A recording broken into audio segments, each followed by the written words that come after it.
Welcome back to Entrepreneur Stories. I've been looking forward to this discussion since we scheduled it a few weeks ago. Yeah, very much so. Very pleased to be back. Thank you for having me. Good to have you.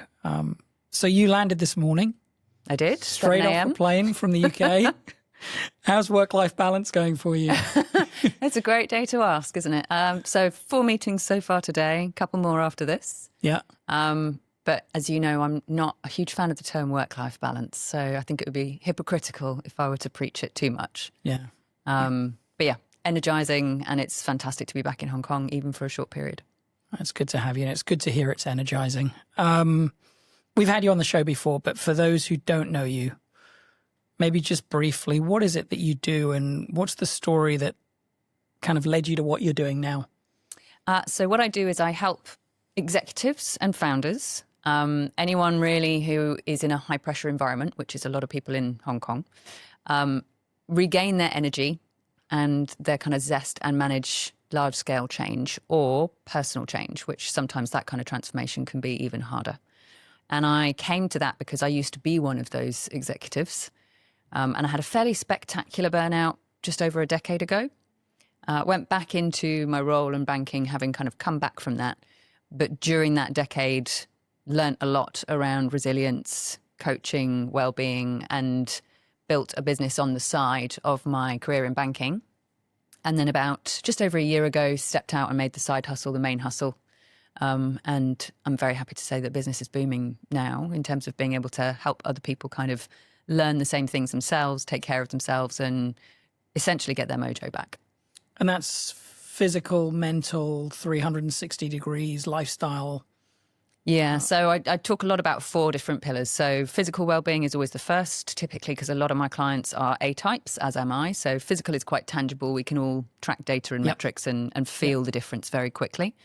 And it also is very closely interrelated with the second, which is around mental well-being and emotional well-being. So there's a hormonal impact of physical exercise and taking care of ourselves physically that really impacts that. And then the other 2 are connected well-being. So connection and purpose have now study after study have shown how important that is to our well-being.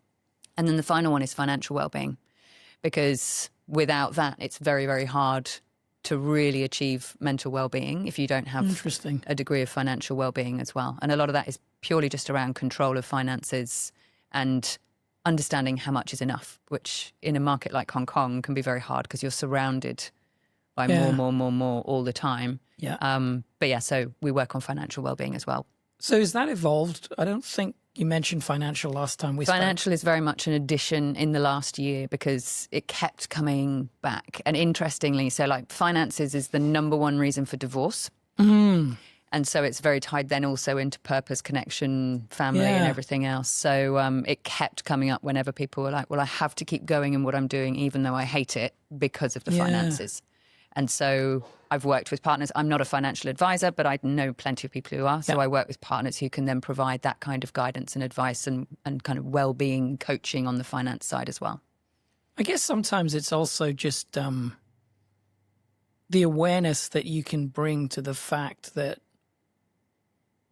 the financial pressures that someone's going through, along with the other the pressures that we face every day in other areas of our lives, combined can have such a huge impact that it helps someone to actually focus on that. Because sometimes we have to be reminded of the obvious, right? But also to know it's normal. Yeah. Because that's the other thing. So quite often I talk a lot about purpose, and you know that online I talk a lot about purpose. But that's all well and good when you've got a mortgage to pay and kids to put through school and, you know, here in Hong Kong, club memberships and everything else. Like there's a certain run rate or a burn rate on the cash that people have to maintain in their minds to still be happy. However, unfortunately, what they're having to do to maintain that is what's making them unhappy. And so it's even knowing that this is a very common experience takes away some of the stigma around it. It's really interesting because in a Hong Kong context, everyone's looking at what's happening around them, right? And it sets up perceived expectations of what life should be like. Someone's got a new car, someone's got a new club membership, chasing that shiny object. And it's all about status. Yeah. Really. And it's proving that everything's okay on the outside. Yeah. Fascinating. Can I ask you, in practice, if we talk about it as sort of blending the science of performance with, I kind of wrote here the art of leadership, but I'm also thinking about optimizing for outcomes. What does that look like when you meet a client? What do you go through with a new client? What does that look like? And how do you sort of identify where to focus? Because I guess it's different with everyone. It's different with everyone, but there are fairly consistent frameworks that we apply certainly at the beginning, and then we will tailor based on the output of those assessments. So we always do an energy assessment around where are people getting their energy, where is it draining, how aware are they of their core values and their purpose, how aware are they of their energy vampires, where do they see themselves in a few years' time. Energy vampires, I like that. Energy vampires. We'll get into that maybe. And so we always start with that on that basis. And then very often people will come to me initially with something around their physical well-being. So it's no secret at the moment there's a lot of workforce transformation, which is a euphemism for layoffs. And a lot of people are finding themselves in the position where they've been laid off and they've got plenty of runway, but they don't know what to do with themselves now. And they realize that they've focused all of their time and energy for the last 25 plus years into their career. Great title, lots of status. But then when they look around, they've neglected their health, they've neglected their relationships. They're not really sure what to do now. Or they've survived, which initially feels like the right outcome. Survived in the corporate role. And they're still in the role, but suddenly their role is 3 times bigger. Yeah. Morale is tanking through the floor. They have to lead. And so the performance piece then comes into how do you operate at a level and peak performance of your own to take care of yourself, but also how do you lead others to do the same? Because people follow what we do, not what we say. Yeah. And so the peak performance component will really then be tailored around where are their current gaps and their pain points and how do we help them close those? Yeah. Yeah, it's unfortunate, but I've kind of been there where it's everything's happening around you and you're expected to pick up the pieces. And it's, I think that's where the direction of a company and my direction, suddenly parted ways. Yeah, we were going on different paths. You asked me the first question I think you asked me when you walked in an hour or so ago was, how are your energy levels? Is that a starting point for most discussions? I'm genuinely interested when I meet people, because the other thing is I will flex what I ask next or how I engage with someone, depending on if you'd said, oh, I'm super drained. Yeah. And then not going to be like, pop, loads of questions. Yeah. I'm going to take it a lot easier. But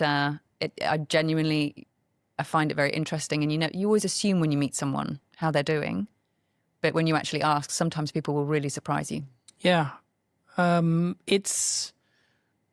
guessing it's kind of a sign, though, of what else is going on in your life. If your energy levels are high, then typically you're dealing with all the stresses of life pretty well. Yeah. To a degree. Yeah. If you're being honest about it. So in the run-up to this discussion, you sent me an email, and I'm going to quote. It said, I can be guilty of exactly what I coach others on, overcommitting and putting myself last. And it's really not easy for a business owner or founder. There's a real perceived, sometimes real, sometimes perceived responsibility that you have to everyone around you, be that your customers, your team. How do you manage that? And do you, when you sent me that email, I kind of laughed because you talk a lot about not overcommitting and finding time for yourself and setting boundaries. How are you doing with that? So I'm a big fan of the 80-20 rule. Yep. In that 80% of the time, I will stick to exactly what I tell other people to do. 20%, I give myself the flex. So I would be like anyone who has worked with me would call me out as a hypocrite if I didn't admit to being a bit of a workaholic. That is my vice. I love my work. And this is where very often, particularly with founders, there is a massive burnout risk. Because if it's stuff that energizes us, it is harder to put it away when you know you need to stop. Or it is harder to say no to meetings when you're getting off a plane at 7 a.m. and you know what you really ought to be doing is going to the gym and then having some protein and then having a nap. But no, you just go, go, go. And I think as long as you're doing that and you're building up those energy reserves, it's fine. It's very similar to how we fuel ourselves. It's very similar to how we rest and recover. But I do find, and as I said to you earlier, I was having a conversation with a founder today with a client, and she was saying that the thing that wakes me up at 3 is all the people who are expecting me to deliver. Like, so my people, my clients, there's so much pressure. And that can be a really, really hard one to balance. And I think it's much harder as a founder than it is in the corporate world. And I don't mean that disrespectfully. I spent 21 years in the corporate world and there's plenty of pressure and stress there. But the buck doesn't stop with you in the corporate world. It really, really does as a founder. And you've put yourself out there. It's your personal brand, and then it's people's livelihoods that are depending on you. I think it's fascinating when we compare the pressures of the corporate world to the pressures of being a founder and a business owner. And I also wonder sometimes, and I wonder what you think about this. I tell my family, I tell myself, and I believe that I love my business and that it energizes me. And when I get asked, why are you working on the weekends, or, why have you come home and turned your computer on? Mm-hmm. I say, because I enjoy it. And actually, I sleep better knowing that I've put things to bed before I go to bed, if that makes sense. I wonder sometimes, do you feel like we're kidding ourselves sometimes with that? Because it's hard to draw that boundary, isn't it? I know that mentally I am less active if I have put my work to bed, metaphorically, before I go to bed. Mm-hmm. Whereas if I know that there's something hanging over me, that's the time I'll wake up at 3 or 4 a.m. in the morning and think, I really should have done that last night. And then it's going to keep me awake. And is there anything else that you could do other than doing it? Have you experimented with any other ways of deferring it and allowing your mind to switch off? I guess the only way to defer it would be to tell the person who's waiting for you that you're going to get back to them, mm-hmm. as opposed to just leaving it hanging. Yeah. I probably don't do that enough. So I've had to start to do that. Okay. Because multiple businesses, multiple clients and stakeholders. Yeah. And that is exactly what I do now sometimes, where I'm like, if I stay up, I know I'm going to go through my sleep meridian wave. So I know if I sit in front of a screen, I know then it's 2 hours and I won't be out again. Mm-hmm. And that means I won't perform the next day. Mm-hmm. So now I do actually much more so. Either I will brain dump it if it's something that I feel I need to do for myself or my team, but they don't know it's coming yet because I don't want to then spam them. Or if it's someone where I know they're expecting it, I'll just be like, very sorry, couldn't get to this today. Thanks for your patience. It will be with you within this time frame. And at least then my brain can switch off. But the alternative, and I used to do this when I was in banking, is to just push through and keep going. And so the reason I paused when you said, do you think we're kidding ourselves? I think the answer is, and it's the worst podcast answer, it depends. So it depends if it's genuinely energizing and you're enjoying it, or if it's purely cortisol. And I know what purely cortisol feels like, because that was the 21 years I had in banking, because it was for someone else's agenda and not my purpose. I'm very grateful to everything it provided me, obviously, and the people I work with, but now it feels very different. But I do think it depends. And I think stopping and asking ourselves is very important. Like, am I doing this because I want to, or am I doing this because I feel obliged to? It's interesting because I think that the analogy that a business is like a child means to me that as a founder, it means more when it's mine than when I was working for someone else. After a period of time, after 22 years in corporate, I think by the end of it, I realized I was doing it for the wrong reasons. I was ticking boxes and doing it because I felt that was my job and I should be doing it. Whereas as a founder, I feel like I want to be doing it. I want my child to grow. I want my business to grow. I want my people to grow. I don't want to leave my people hanging, because if they're hanging, then that means something else is hanging. Someone's waiting for an answer because they're waiting for me for an answer. I think as a founder, and this is why I kind of ask whether we sometimes kid ourselves, and how it's so difficult sometimes to draw those boundaries when it's your own business versus when when you're working for someone else. But at the same time, I would say that the people that I have, the best people that I have on my team are the ones who feel a sense of ownership for the business and feel like this is their baby too. Yeah. And we're all growing the baby. We're all helping to nourish it and make sure it grows the way we want it to. Yeah. And I think that's a really important distinction, because when we bring people onto our team, when you're a founder, there's no room for people who don't pick up the slack. Yeah. But equally, if we don't step back and let them stretch, they're not going to learn. Yeah. So exactly the words that came out of my mouth when I was speaking to the founder earlier today, to the client, was, are they learning? Because she was saying, I feel so guilty because I'm not doing this for them. And I'm like, are they learning? And she was like, yeah, they're 100% learning. And I said, have they given you any feedback that they are not enjoying it? She said, no, they seem to be loving it. In which case, why do you feel so guilty? Because you're not their mother. Yeah. And so I think it's one of those things that we forget, that when we were starting our careers, it was those times of stretch that we really grew and we built resilience and we learned what worked and what didn't. But for some reason, now that we're older, we want to protect everyone and do all of the heavy lifting. I love that, because I see my business and my team as my purpose. And I see my business growing and my team growing as my purpose. And when I feel like they're not growing and the business is not growing, that's when I get worried. And again, I wanted to talk about purpose because I don't think most people think about purpose as their business or their careers. I think people want to have a purpose beyond their professional life, if that makes sense. And I think you can have more than one purpose in life. I'm wondering, from your standpoint, do you have a definition of what it is or what it means to you? So maybe if I go through the exercise I do with people for them to identify their purpose. Yeah, that would be awesome. And this will normally take a few takes for people to actually do in terms of physically writing it down. And people feel a lot of resistance when it comes to writing a purpose statement. But it's really combined of three things. So the first is core values. And quite often people are surprised that they have their own individual, it's not the corporate ones on a wall, but their own personal core values.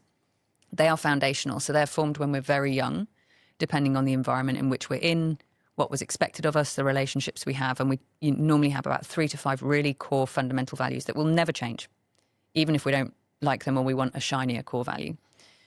Once you understand that, you can select kind of the environment in which you're working that will work with them and the people you're working with. It don't have to be identical, because it's very unlikely they will, but people who are not contradicting those core values. So core values, then strengths. So we all have things that come naturally to us that do not to other people, and we take them for granted very often. So it's always quite an interesting exercise to ask other people, what do you think I'm really good at? And very often that will surprise you, because it's stuff that you just do unconsciously but very competently. So a combination of core values, strengths, and then the last one is your passions. So, and I'm not one of those people that says follow your passions. I'm not deluding myself, but the things that we do where we are in flow and we suddenly realize 2 hours have gone and we're still going and we're still energized and we barely notice the time slip past. Now, the combination of those three things typically will indicate what our purpose is. It's kind of the stuff we would do if money was no object and we didn't get paid and everything else. And it will be the combination of those three things will be very unique to individuals. So once you've identified your purpose, and I think that people really struggle with this because they think their purpose should be changing the world. Yeah. No one thinks, it's enough to have a purpose of like taking care of my family, taking care of my dog, whatever it may be. It could be something super small in terms of it's never going to change the world on an enormous scale, but everything changes the world. So if you're taking care of your family, the ripple and the impact of that, particularly if you have children, you're raising humans who then know how to go and take care of other people and other people and other people. So, but I think people get so caught up in it that it has to be like revolutionary in some way. And it doesn't. It just has to be understanding what really drives you and keeps you happy. So yes, most people don't go to their day jobs because it's their purpose, but they might be funding their purpose. They might be working in order to provide for what is their purpose. I think it's really important that you don't get caught up in this narrative that your purpose needs to be this great big thing of saving the world or saving the planet. And I think that social media and a lot of things that we see today talk about purpose, never really define it. But the word has certain connotations and sets certain expectations in your head and people feel like, I need to find this thing. Yeah. And I feel like sometimes it's a quest that you're never going to achieve if you're looking for this thing that's out there. I really like the way you defined it as core values, strengths, and passions, and kind of the way those three things come together. And I do think the one thing that gets missed is strengths. A lot of time. I don't think people talk about strengths, and I don't always think that people even completely appreciate what their own strengths are. Sometimes you said it yourself. Sometimes it takes someone to tell you. Very much what your strength is. I mean, I was told by an old boss that, you know, your superpower is dealing with your team. And I'd never even, I sort of walked away from that discussion going, has he been drinking? You know, like where did that come from? But over time, I started to understand where he was coming from, and sort of, it felt good. It felt good to hear it, and it felt good to sort of lean into it a little bit as well. You know, it's interesting when it comes from someone else as well, and it helps you to define it. So when you go through this exercise with people, because I've heard it so much recently, people have, like you said, lost their jobs, their business is closed, kids have left the house and it's an empty nest. What does the exercise look like that you go through? Do you literally ask them to write out what are their core values? What are their strengths? What are their passions? And then where does it sort of go from there? Do you talk them through? So then we combine it into a sentence which is around the purpose statement, which is like, I do this to help this, and it will be a population or an individual or something else, but it's always like, what's the impact you're having so they can? And that's typically the purpose. And it can be, like I say, it could be, I go to work to provide for my family so they can achieve any of their dreams. Or it could be, I'll take mine, for example, I help others unlock their potential so they can achieve their dreams, in terms of helping set people free, right? So it doesn't have to be world changing. I'm never going to start a revolution, but the impact you can have on one individual by working with them, again, has enormous ripple effects. And I work with senior people, and I made that decision very consciously over a decade ago. That was always the dream. Get as senior as you can, because if you can change things at the top, you will change the culture in an organization. So if people see their senior leader going to the gym, leaving on time, prioritizing family, they will start to do it within the organization. If someone just sends out a memo saying, we expect you to leave at 6 and go and take care, but they stay till 8, it's not going to happen. And so it's one of those, so we put the statement together and then we put it into actionable. So if I'm living my purpose, what am I doing? It's like, and then they describe their ideal week, their ideal day, and then we do the gap analysis of, well, what needs to change to start to bring you 1% closer to that every day? And as you will know from exponential change and everything else, the more you can compound those different changes, within a few months, people are living a completely different life that they didn't think was possible. Yeah. It's an interesting exercise to go through. I think in my head, what I'm struggling with is that when your purpose is your business and your people, it gets harder to draw the boundaries that we all know that we need to draw to maintain our energy levels and our health outcomes and all those other things. And I go back to, anytime I get asked the question, are you stressed? I say no.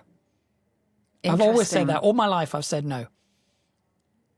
And I used to go away on vacation, very rarely, but I used to go away on vacation when I was in a corporate job. And inevitably, within the first 2 days, I was sick. I remember you telling me this. Yeah. And now I go away on vacation And I think I'm not kidding myself when I say I'm not stressed, because I might sleep a lot and I might be a bit lethargic, but I never get sick. And you know this, I was away last week. And for the first 2 or 3 days, I was very lethargic. It was almost like all the adrenaline that was keeping me going had just gone out of my body, but I didn't fall sick. And I was thinking back 5 years ago when I was in corporate, I almost know that I would have been sick. And I kind of wonder what the different things going on there are in our body, because it was almost like clockwork that I would fall sick. And even the day that I left the company for good, we flew to Canada, and for the first week I was sick as a dog. Yeah. And then I had a great holiday.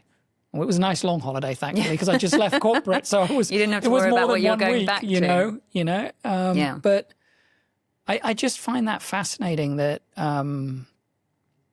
that the body can sort of react that way, and so I kind of feel like maybe I'm not kidding myself, that this really is my purpose, and I'm really enjoying it.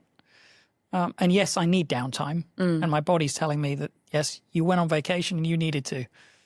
Yeah. I mean, the thing is, we all need stress. Yeah. And people think of stress as a bad thing. I love that. But stress is what gets us up in the morning. Yeah. So there are different types of stress. So eustress is the type of stress that will motivate us, get us moving, think about before a presentation or a podcast or anything that gets your blood pumping. So adrenaline, cortisol, they're pumped into your system, and we're designed for that. The human body is designed to do that so that we can perform at our peak. But the intention then is the stressor dissipates and we go back down into recovery. And we will consolidate the gains and build resilience once we're back in our comfort zone, and we can go back out into the growth zone and the stretch zone again in the future. The problem with the corporate workplace these days is the whole system is designed to keep you up here.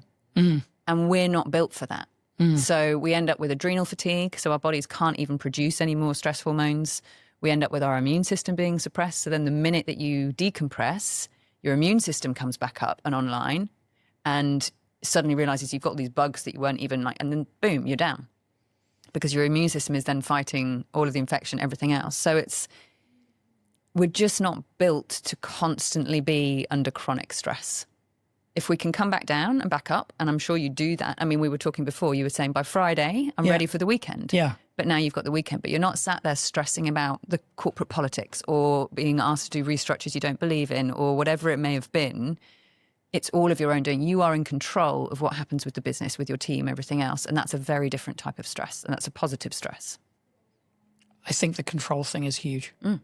Feeling in control and feeling like you can pull the lever that you need to pull, or the levers that you need to pull. You can walk away if you really want to. Yeah. I mean, it's not an easy thing to do, but you have that ability. And in corporate, sometimes it can feel like everything around you is happening and you have no control whatsoever over it. It's like being on on the hamster wheel. Yeah. And just running and running and running and not quite understanding why you're doing it.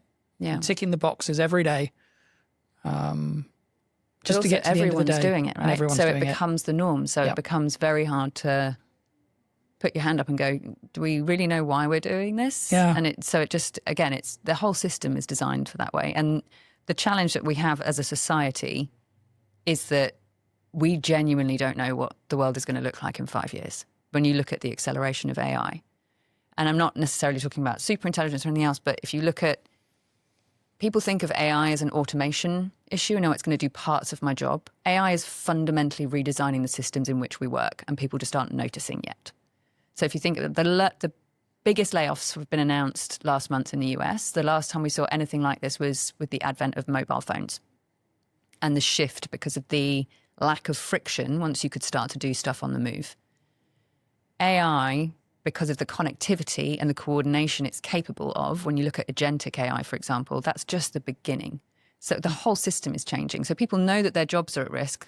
And there's the whole thing of like, AI won't take your job. The person who uses AI will take your job. We don't even know what those jobs are. And so people are now feeling they have no control, even within the corporates, less control than they had before. And you and I are kind of lucky because I think in a few years, everyone's going to have their own thing. And hopefully everyone will have their own thing that they've designed in alignment with their purpose. But right now, people can't see that way through yet. Yeah. And so there's a lot of stress in the system, and there's a lot of stress going on in individuals' minds, but also family, households, and society as a whole.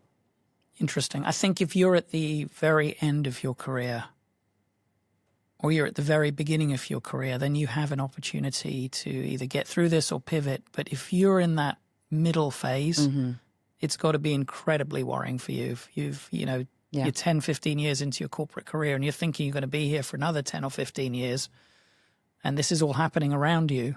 Yeah. Again, it's that sense of control. You just don't have it. And I'm going to say something that's very un-PC. If you're in the middle of your career and you're male, it's even more scary right now. Yeah. And that, completely explains a lot of the behaviors, the rhetoric, everything that's coming through because people are scared. Yeah. And nothing is Maybe good when we talk come about from that a little fear bit. Why do you say that? So I came up career-wise on a wave of more women being put into jobs. So we were trained. I was given enormous support, for which I'm very, very grateful. I was given coaching, which is how I fell into coaching because it was my first experience of having a coach. And I'm very open about that. Like, there was an opportunity and I took it. And I think it's disingenuous for anyone to go, oh, no, I'm not going to take a job just because I'm a woman. It's like, I know I can do that job. Why wouldn't I? Anyone would. So there was this huge wave and this huge push. And even before AI came in and started to take white-collar jobs, which is the biggest shift mentally, men were under immense pressure because there is still a societal expectation that they are the breadwinners. And there is still, people are wired to take care of their people. So if you're then put in a situation where you have less opportunities, and don't get me wrong, I'm not saying that the system shouldn't be equalised. I believe it should. But there is friction and disruption in that meantime. And it means that men in particular lose their sense of identity. Because if you're not the one who's able to bring home the bread, for want of a better term, and if you're suddenly shifting into a very different dynamic at home, and even if you're a younger male and it's harder to find a mate now because you're no longer as desirable and a woman can go out and take care of herself, she doesn't actually need anything, it's a really scary place to be in. Yeah. And people are acting then from a place of scarcity, not from a place of abundance. And when we act from a place of scarcity, highly competitive, zero-sum games, Make bad decisions. we make terrible decisions. Yeah. Whereas, ironically, we are in an era of abundance and we should all be there. But we're trying to change centuries of human wiring in one generation. Yeah. And it's not easy for a woman either. So you speak to any woman of my generation and we were told, you can have it all. So we got it all, and it turns out that's a bad deal. Yeah. Now I'm just really tired. Yeah. So it's like, it's not easy on either side, but I think it's just something that hopefully the generations below us have observed and learned and iterated.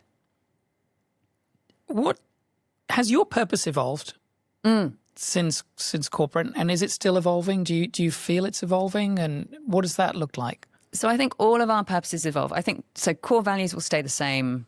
Strengths we learn as well. So sometimes those will flex, and passions we learn as well. So I think for me, one of my passions is learning and always learning new stuff. So it's hard to keep everything the same if you're learning new areas, if you're learning new ways of having an influence or an impact, and just expanding your perspective, to be honest.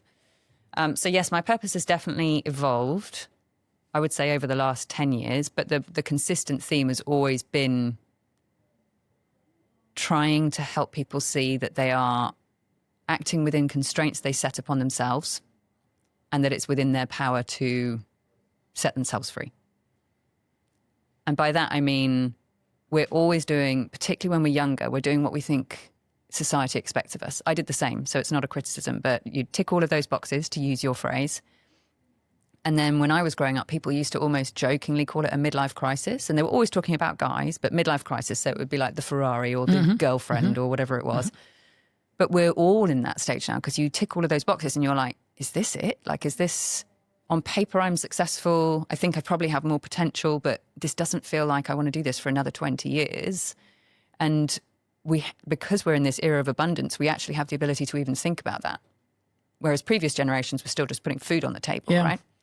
And so I work with a lot of people who, on the outside, incredibly successful, on the inside, miserable. And so that's consistent around purpose. Yeah, I think about that sometimes. When I was growing up, I always thought my father worked incredibly hard. But when I look at how we work today and the pace of life, I mean, I actually remember the days even before the fax machine where he used to go to the telex office to see if he'd got a telex or not. And he used to say to me, if there's no telex, there's no work. If there's telex, that means there's an inquiry from a buyer somewhere who wants to buy something, and then I have to work and find out, source it and price it and send him a quote and work with a factory. And he was down the cricket nets at 4:30 in the evening and then came home for dinner. And then he'd go back to work in the morning. And I kind of look at that compared to our lives now. And we talk about being in an era of abundance or an era of abundance and stuff, but so much is so different to how our parents' generation grew up. Yeah. And it's only getting faster. It's not getting slower, because I don't think they sat there at 4 a.m. Maybe they did if business wasn't good, but it wasn't. I didn't get back to that email and I should have done. It's just the way things have evolved is interesting. And I really don't want to, I don't want to keep bashing corporate, but you said something super interesting about your purpose evolving as you sort of educate yourself, grow, learn new things. I feel like the last 5 years, at least at corporate, that completely stopped for me. I was working so hard just doing the stuff that I had to do. There was no time to grow. There was no time to be curious about anything else. And I almost felt, I've kind of used the analogy of being in a horse race with the blinkers on and not seeing anything that was going on around me, apart from what I saw at home with the family, and just, running the race. And then you leave the corporate world and you take the blinkers off, and it's almost like, oh my God, there is this whole big world around me that I have completely forgotten about or not been exposed to. And things change pretty quickly. I would say within 6 months, I started to be interested in things that I would never be interested in before. So if you hadn't already told me about the sickness and coming off, when you say that, I would immediately diagnose burnout. Interesting. Because, well, two things that you mentioned. So first of all, the narrowing of vision. So that means we're thinking with our limbic system, that part of our brain, which means just constant adrenaline and cortisol. That's just survival, right? So everything narrows and we no longer have the capacity to be curious. And then the second thing was you said, and then I, after a few months, became interested again. So withdrawal is one of the first symptoms of burnout, when we just stop really caring or even noticing stuff that's happening on the periphery or anything expansive. So even if you hadn't told me about your immune system and your, the stress decompression making you sick all the time, and you stopped, I would immediately then be going, oh, that's interesting. That sounds a lot like burnout. Yeah, you stop listening to the news, you stop reading the newspaper, you stop reading books. So the latter, the worst thing. News. News. Well, today news is. Today news is you actually don't know what news designed is to make you burn out, right? But and honestly, podcasting has been just huge for me because I don't read that much, but I probably listen to a podcast a day in the gym or in the car or on the MTR, wherever I am. And I feel like it's changed the way I think about so many things. One of the things that I worry about, though, is that there is so much advice out there, and people are trying to, we kind of talked about this before, but you have these narratives of hustle, hustle, hustle, hustle, hustle if you're running a business. And then you have this other narrative out there that I keep seeing of you can work 20 to 25 hours a week and you can optimize everything and lie on a beach and make lots of money. And I find both of them so dangerous because I just think it's different for everyone, and that we're all on a spectrum of what we can and can't live with comfortably. How do you feel about that? Because you talk a lot about optimizing for outcomes? Yeah. I mean, outcome for me is, and someone really stopped me in my tracks, actually. I was interviewing them on a podcast the other day and they were talking about productivity. And they said, we're really confused, like particularly executives or people in the professional services. And he coaches a lot of people there as well. And he said, people think, they just say to me, I need more capacity, I need more time so I can be more productive. And he's like, do you know what the definition of productivity is? He said, productivity is more output for less input. But what you're asking me is, how do I find more time? And I get the same question all the time. Like, how do I create more time to do more work? And he's like, that's the opposite of productivity. What you're asking is to be less efficient, effectively, rather than look at your points of leverage and really prioritize what will generate the most output and optimize for the outcomes that you want. And I think, and really, like, he just put it so articulately. I haven't done it any service there, but it's true. And so I talk a lot about optimization, but optimization for the goals that are unique to you.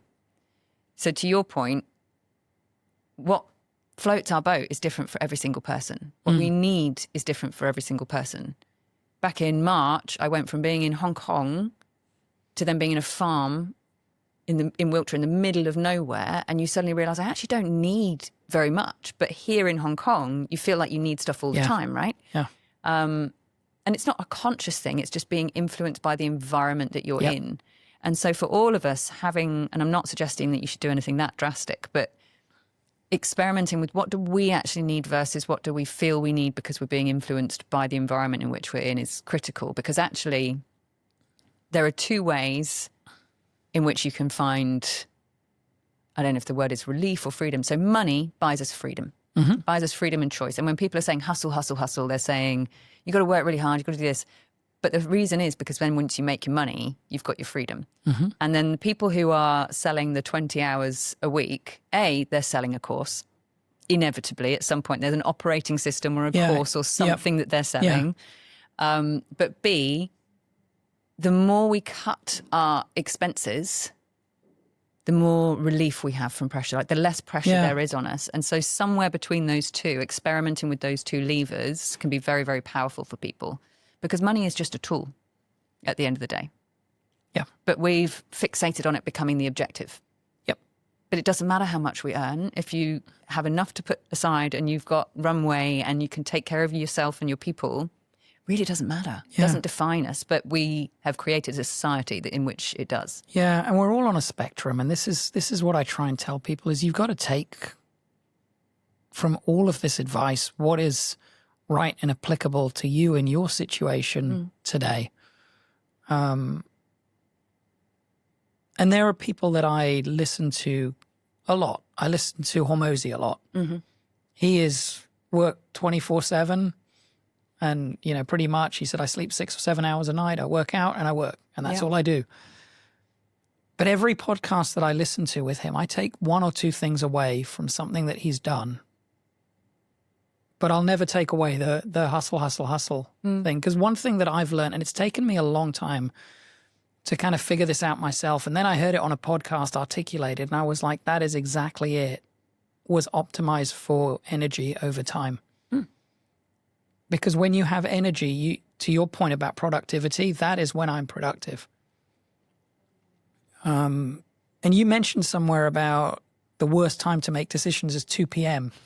And it really kind of resonated with me because I will hit a point in the day, pretty much every day, where I know I'm no longer productive. And honestly, that's normally the point where I'm like, I'm going to go home. And I may get back on to work 2 or 3 hours later, but without that downtime, I'm just wasting my time sitting at my desk. You know, I either end up doom scrolling or just answering rubbish emails saying, yes, approved, or do, bank transfer or something. I mean, yes, it's productive because it needs to be done, but I know I'm no longer thinking productively about the business and how I can impact it. And I'm no longer... When someone comes to me, I know I'm not in the right frame to give them the feedback or make the decision. Yep. And then I regret it the next day. I'm like, we really should have done that differently. There was a better way to do that because I'm clearer now. Yeah. And I think it's, so 2 p.m. it's a very broad generalization, of course, because people have different circadian rhythms and it will be different depending on people's patterns and everything else. But generally, there's that afternoon slump where all we're looking for is a dopamine hit. And so it might be clearing my inbox and just doing, to your point, just rubbish. It feels good, but really it's just productive procrastination, right? It's not actually getting on with anything proper. But it's, and we all do it, but we are also trained, well, those of us who haven't been entrepreneurs for our entire lives, we're also trained that you just push through it and you just sit there and you just do stuff and you look busy. But it just means we continue to then not replenish our energy stores, not go for a walk, I don't know about you, I have my best ideas if I'm walking the dog or in the shower. And I'm not doing that at 2 p.m. and I'm sat there just going, So it just, we need, and particularly now, and particularly in the future when I think we will actually have less working hours that we need to do, we have an opportunity to redesign and identify our own personal energy patterns when, just observing, and this is something I do with clients a lot, break the day up into 2-hour blocks and just observe for 3 days. When did you have the most energy? What were you doing? When did you have, and throughout the day? So when you say 2-hour blocks, what does that look like? So let's say from 6 to 8 a.m., 8 to 10 a.m., 10 a.m. to 12 p.m., just break the whole day up and just observe when you have the most energy. And we just do it for 3 days, so it's not hugely onerous. But then we audit, well, what were you doing at those times? And when were you making big decisions? When were you having difficult conversations? So for you, managing your team comes naturally. That's quite rare. For most of us, we have to really think about, when am I going to bring my best to this feedback conversation, for example? Because to your point, if I'm doing that at 3 p.m. and I'm tired and my blood sugar's gone down through the floor, I am not going to be the nicest person giving that feedback, right? Whereas if I'm doing that at 9 a.m., we go and get a coffee together, we go for a walking meeting, I'm going to be a much nicer manager. Yeah. So it's things like that. And it just means we can reflect, and then they'll start to make tweaks in terms of how am I managing my workload or what I want to get done based on my energy as opposed to just a time block. Now, that's easier said than done because a lot of people's diaries are dictated, or they think they're dictated by other people. Amazingly, when they start to suggest changes, they realize they have a lot more control over their diary. And back to your point around control, that means they feel more empowered and they're much more energized anyway. Yeah. Because none of us likes feeling we're just dancing to someone else's tune. Yeah. You talked about managing a team coming naturally to me. I think one of the things that I really struggle with, though, is the difficult discussions. Really? Yeah. So you're a human Because, then? you said earlier that you're brutal with feedback, and I think I need to be more brutal, honestly. I think I'm always trying to, I'm very glass half full. And sometimes I think I couch the feedback a little bit without being as blunt as I should be so that it lands. But I'm working on it. And it's never one size fits all. It depends on the audience as well, right? And we forget that about communication, because particularly when we know we have to give difficult feedback or have a challenging conversation, we're really worried about it. And so we bring that stress into the conversation, as opposed to what we really ought to be thinking about is, what does this person need to hear to improve? Yeah. I'm a really big fan of Brené Brown, and one of the quotes she has is, direct is kind. Like, it's not kind to let people keep doing the wrong thing just because we don't want to have the conversation or we don't want to be seen as the bad guy or girl, sorry. But yeah, and so I am very direct with feedback. And some people really don't like that, and that's okay, because hopefully by the time I'm giving people feedback, they trust me enough to know it's coming from a very positive place. Yeah. But there have definitely been times where I've messed that up in the past, and it maybe hasn't even been coming from that positive place because I wasn't happy and I wasn't aligned with my purpose. Yeah. So... How do you optimize for energy? I know you got a bunch of devices on. Does that help you? It helps me a lot. So I like data. Yeah. But there's the knowledge action gap. I can know something from the data. I still have to close the gap in terms of doing something about it. Yep. I manage my energy in terms of the 80-20 rule. So I will have a couple of days a week where I'm pushing really hard, particularly because I have multiple teams, multiple businesses, and so they need a lot of stuff early in the week. I do work through the weekends quite a lot. I might have, say, Sunday afternoon off, do Sunday roast with my family, go for a walk, that kind of thing. But I do work through the weekends because that, for me, is my downtime when I can do my strategic thinking. I can really get the runway ready for everyone else to hit the ground on Monday or Tuesday. And then I do coach quite a few clients at the weekends as well because they're very busy people in the week. So But then I will have, say, like a Tuesday and a Wednesday. They will be much easier days for me. And then the other thing I do is it's a non-negotiable for me for exercise because it energizes me, and it's always in the morning. I mean, if I can't do it in the morning, then it will happen in the afternoon, but ideally in the morning. Yeah. And so my diary is blocked until 9:30 every morning. It's very, I will make exceptions if I have to, but it's very rare that I do because I know that I will show up much better for the rest of the day if I've got that. And if I really like to sleep without an alarm. Which was not a luxury I had when I was in corporate. So I indulge myself in that now because it means that I will wake up when my body is ready as opposed to dictated by the fact I have like a 7:30 a.m. meeting. Yeah. So, yeah. Is the Tuesday, Wednesday thing intentional? Having those as sort of down days? It just sort of worked out that way because by then I've had all my briefing meetings with the team on Monday and Tuesday morning typically, and it means that I know they've got what they need and they can always get hold of me. It's not I'm not available, but I'm doing the stuff that is a bit more, I would say, energizing and lighter for me. So it might be stuff around content, might be stuff around interviewing for my podcast, like stuff I find very energizing, but not stuff where I'm having to be really cerebrally active, if that makes sense. And then by sort of like Thursday, Friday, everything's come back around the sun in terms of we've done this, what does it look like? And then it's feedback and then it's iteration and then it's whatever in time for the weekend. So Interesting. See, I have most of my meetings Monday and then Thursday, Friday. So we have the early meeting in the week and then sort of the end to sort of see where we are. And then we have another meeting on Monday, partly because a lot of our business is sales and a lot of that happens on the weekends as well. So I wanted to ask you, without the benefit of all these devices that we have today, I'm wearing my Whoop, you're wearing yours and your Oura Ring and your Apple Watch, and I've got my Apple Watch at home. If we take those out of the equation, what are the signs that you've experienced or you've seen or you know of that a crash is coming? You mentioned the blinkers earlier. Yeah. And you said that I was probably close to a crash. Yeah. And I probably was. I was sick for a week when I left, and maybe that was the crash, and it was a short one. But I knew I wasn't going back. So yeah, I mean, there are a few symptoms that I would always look out for. So one is being withdrawn. So from things that you used to find enjoyable, or just things in the periphery that would otherwise have interested you. So realizing that and maybe that's for a week or two, and that's fine. But if it's consecutively for a few weeks, that's not necessarily great. Another massive indicator is withdrawing from personal relationships. So struggling when you go home to then engage with the people that you care about, or just, cancelling plans with friends and feeling a sense of relief, that kind of thing. If that keeps happening, and I'm introverted, so don't get me wrong, zero judgment. I love doing that sometimes, or I love it. It's even better when someone cancels on me and I'm like, yes. Yeah. But if it's happening all the time, that's a problem. Digestive issues, very, very common. So there's an enormous link between the gut and the brain. I think everyone knows that now, but maybe I'm in an echo chamber. But there's a lot of research around about if you're particularly stressed, if you have a lot of cortisol being dumped, which is the primary stress hormone, into your system all the time, you really struggle to digest certain foods. And so you will end up very often with diarrhea or irritable bowel syndrome and that kind of stuff. And it just really means that your body's not getting the nutrients that it needs and your hormonal balance is off. Sometimes comfort eating. So we will very often go after dopamine or comfort in any way we can. And then the other thing is just the inability to switch off.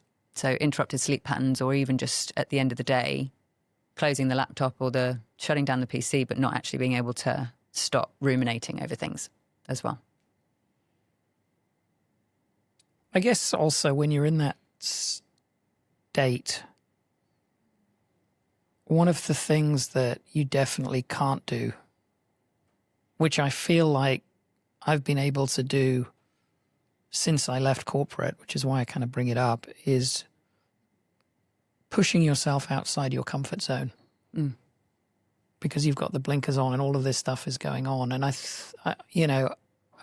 kind of look back and laugh a little bit that I remember when my kids were in junior school and they came home talking about this thing that they called growth mindset. And I honestly, at corporate, I rolled my eyes a bit and thought, what are they teaching these kids? And now I am all in on this. Yeah. And it's so interesting how perspectives can change as this, you said it, kind of the environment you're in, the situation around you. Because I'm now the one telling my kids, push yourself, go outside your comfort zone. This is where growth happens. This is where you're gonna become better at what you want to be, what you want to do. Do you have any thoughts on sort of people who are struggling with this, or why this is important? Because for me, it's been a game changer. And I'll give you the example of this podcast. In 2021, someone sent me a message on LinkedIn and said, Banyan should start a podcast. And I rolled my eyes. Oh, really? Yeah. Maybe that's your trigger. Next time you catch yourself doing it, you're like, I'm just going to manifest that in a couple of years. I kind of rolled my eyes and, God, why would I want to do a podcast? I'm so busy trying to grow this business and stuff. And then one thing led to another, and we had panel discussions for entrepreneurs in the space. And I was on a panel, and then I hosted it. And the next thing I knew, I was like, God, I'm learning so much from this. And it just sort of evolved from there,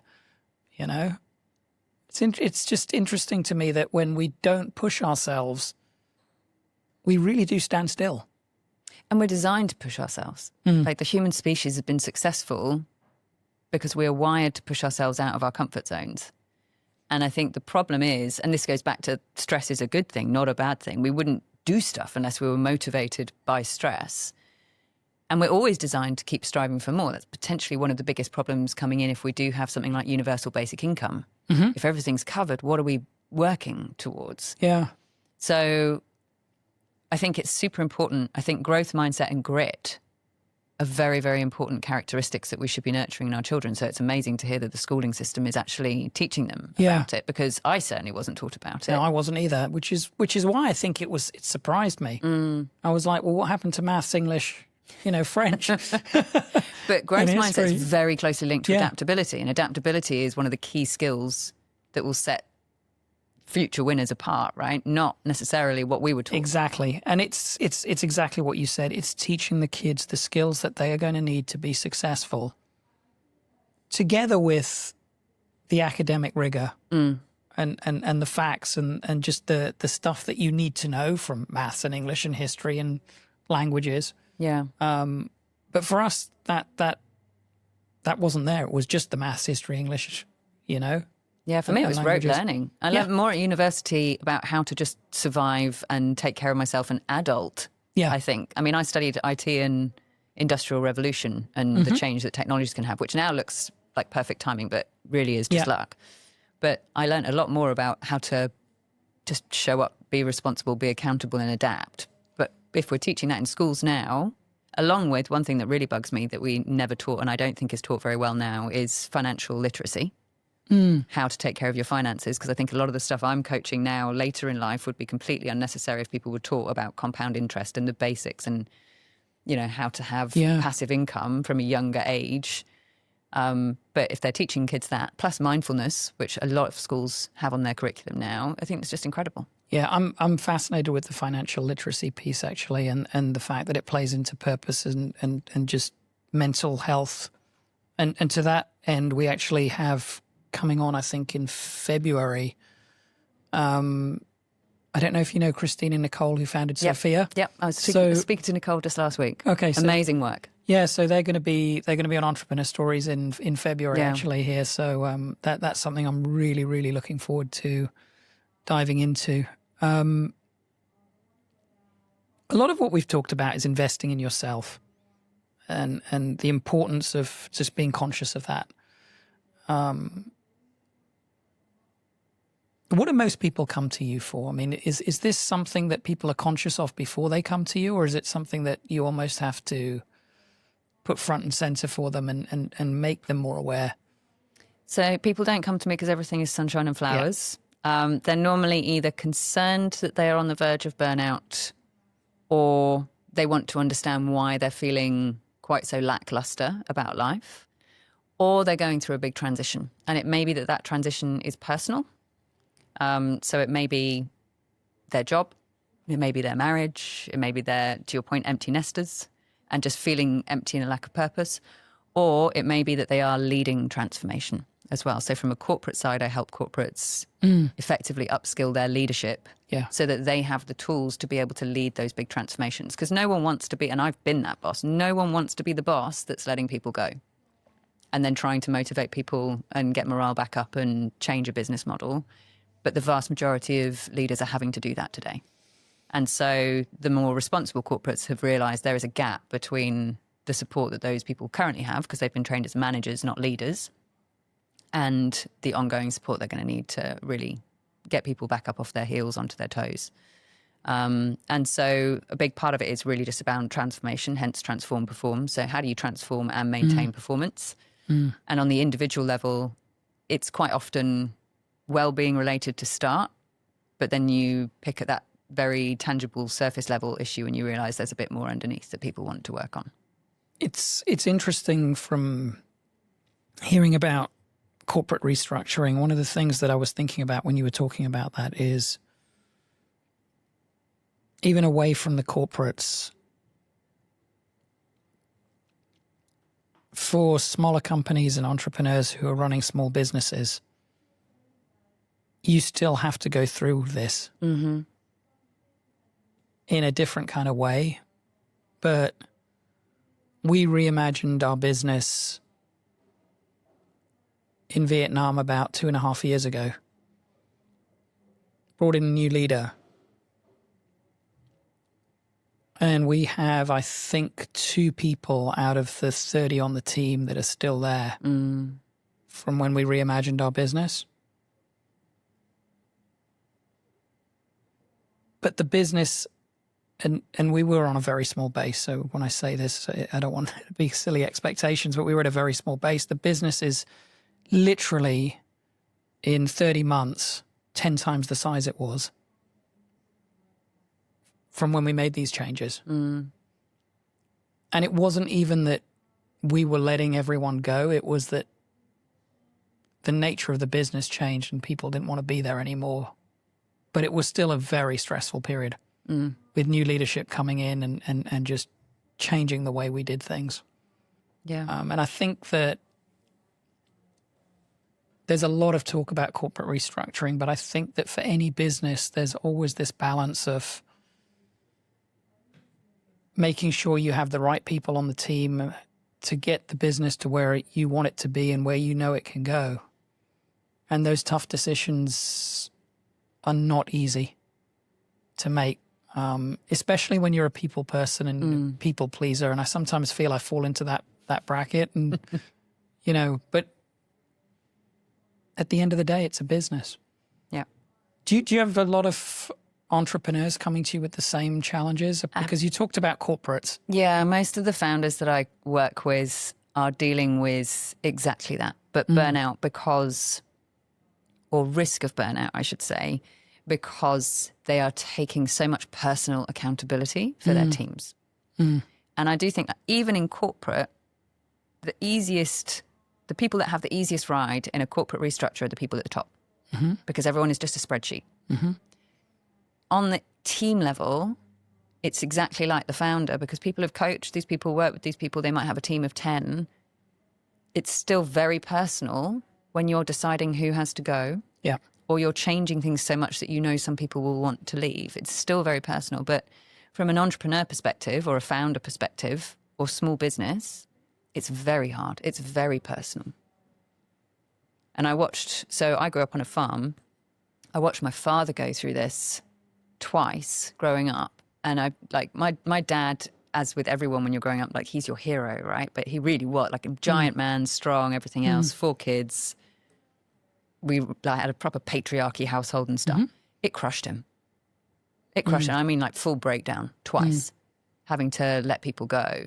And so I never took lightly what it meant, because it was so personal. When it's your own business, it's the community that you work in. He was employing people in the village, that kind of stuff, and they watched him grow up. And I think that's how it feels when it's your own business. You'd call it your baby. I wouldn't know because I don't have children, but I can see what you mean. And I come from a background that is very commercially minded. And I'm also, when I'm working with people, keen to remind them that it is a business, but also people always have options. People can choose to stay on the bus and go in the direction you're all going in, or they can get off the bus. Yeah. You just have to decide the course of the bus and make sure you've got the right people in the right seats. And I think I've stolen that directly from Jim Rohn. Yeah. But it really resonated when I was reading, I think it's B2B that he writes, or it's a great book. But it's people have choices and options. And I think that founders in particular take all of that on themselves. And the question I ask is, how long do you want to do this for? How long do you want to run your business? Because you've got a choice. You can either keep carrying all of that load, or you can put some of that down, and I can guarantee you will keep going longer and supporting more people and new talent and growing the people that you do want to stay on the bus. And that's how the business will scale. Yeah. Because otherwise there's a limit to where it's going to go if you're doing everything yourself.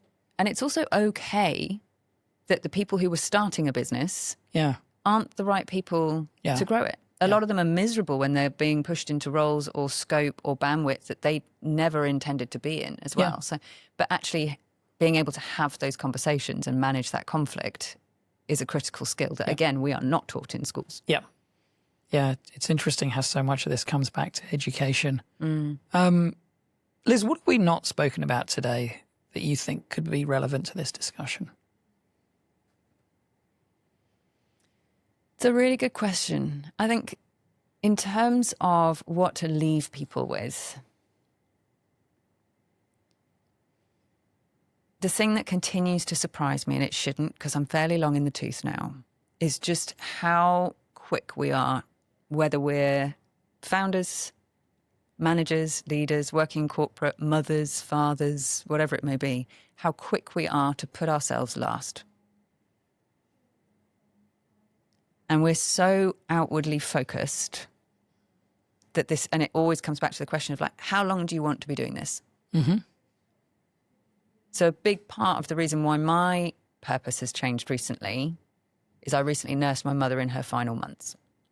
And that meant, which I'm incredibly grateful that I got the opportunity to do. It was brutal, but I'm really pleased I did it. And I spent a lot of time on hospital wards watching people who, because of the wonders, and I genuinely mean that, I'm not being sarcastic, the wonders of medicine have another 10, 15 years ahead of them. But the quality of their life is going to be exceptionally poor. And they will not have independence. They can't do the stuff they want to do. They can't live the lives they want. And a big part of that, and the reason why I've refocused the business now on people in their 30s, 40s, 50s, and very much on well-being, as opposed to leadership development, which was the primary focus before, is there are interventions we can take accountability for now, and I know you're very good at this, that mean that we won't be in that situation, that we will live very healthily in our 70s, our 80s, our 90s. Many of us are going to make it to 100. Most of us will be working well beyond we're 80. And my question is always, how long do you want to do this for? And if it's a long time, why are you putting yourself last? Yeah. I think it's a great point. Firstly, sorry about your mother. Thank you. Sorry about your mother. And that must have been incredibly difficult. But also, I know from speaking to you and seeing you post how much you took from that experience as well. But it goes back to something we said earlier about investing in yourself as your number one project. Because I feel like when you do that, and it's taken me a long time to realize that, is that when you put yourself, whether it's first, second or third, as long as you're not last, you give yourself an opportunity to be there for everyone else. Because when you put yourself last, you're actually not there for everyone else when you need to be and when you can be. And I think that's something that I've taken away and seen the difference in my life when I optimize for energy and optimize for just, being able to focus on what's happening around me rather than just on my work. And I love what you said about, it's almost like quality of life over longevity. I have this chat, I have a boys chat group, we all boys I think do. And there's a few of us on this group, and there's some of them saying, well, I'm probably going to die at 65 or 70 because both my parents did and my grandparents did. And I'm like, you're probably going to live to 90 to 100. Yeah. And if you're not optimizing for quality of life now, then those years are going to look very different, potentially. And there's no guarantees in life, but give yourself the chance that those years are going to look better and you're going to be able to do the things that you want to do. You know, for me, I'm always thinking about my children and my grandchildren and wanting to enjoy them and do things that I know that my parents can't do with their grandchildren today. So I think it's a great way of leaving it. Liz, thank you for making the effort to be here. You're always so open and lean into your personal experiences and to share insights. And it's incredibly valuable and powerful. And I think if people take the time to read what your posts and listen to what you say, then they give themselves a chance to improve their own lives and circumstances. And thank you for what you do. I know they can find you on LinkedIn. They can find you on Twitter, I believe. I'm not on Twitter. No, I try and avoid it, if I'm honest. But yeah, no, LinkedIn is my primary kind of channel, thing. I guess. And it's amazing content. So if you're listening, do follow Liz Bradford. But again, thank you for being here. Thank you really so much enjoyed the discussion and particularly coming straight off a plane. No, my absolute pleasure. Thank you so much for having me. And, you know, hopefully if it makes one person stop and think about not putting themselves last, then job done, purpose served. So thank you very, very much for having me. I really appreciate it. Thank you. Great place to finish.